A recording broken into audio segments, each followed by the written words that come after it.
service d'électricité solaire avec les micro-réseaux en Afrique, CSMA en sigle, est à l'œuvre dans différentes provinces du Burundi.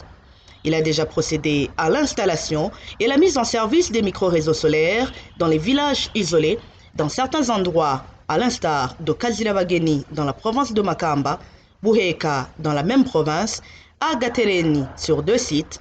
Nous sommes dans la province de Rutana, mais également à Ndava dans la province de Gitega. Cette énergie est collectée à l'aide des plaques solaires. Elle est stockée et redistribuée dans les villages et ménages, mais aussi l'éclairage public.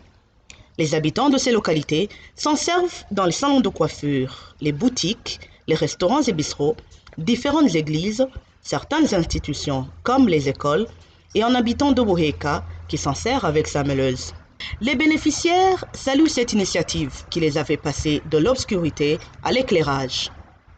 Nous avons eu beaucoup de changements sur la vie quotidienne.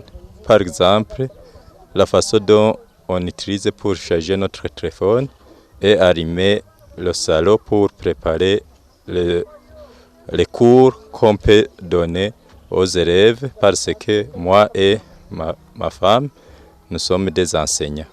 Et mes enfants aussi préparent bien les cours parce que le salon est bien éclairé. Ça a diminué le coût des bougies, du pétrole et j'en passe.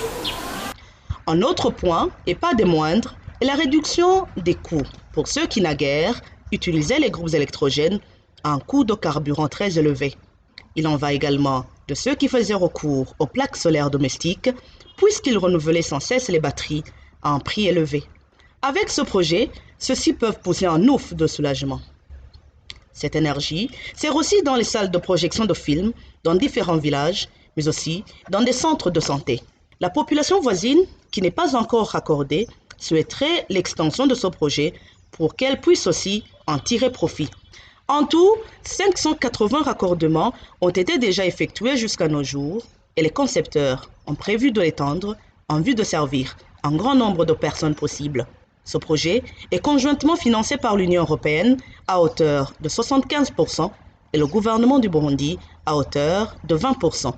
Il compte être étendu dans d'autres provinces du pays.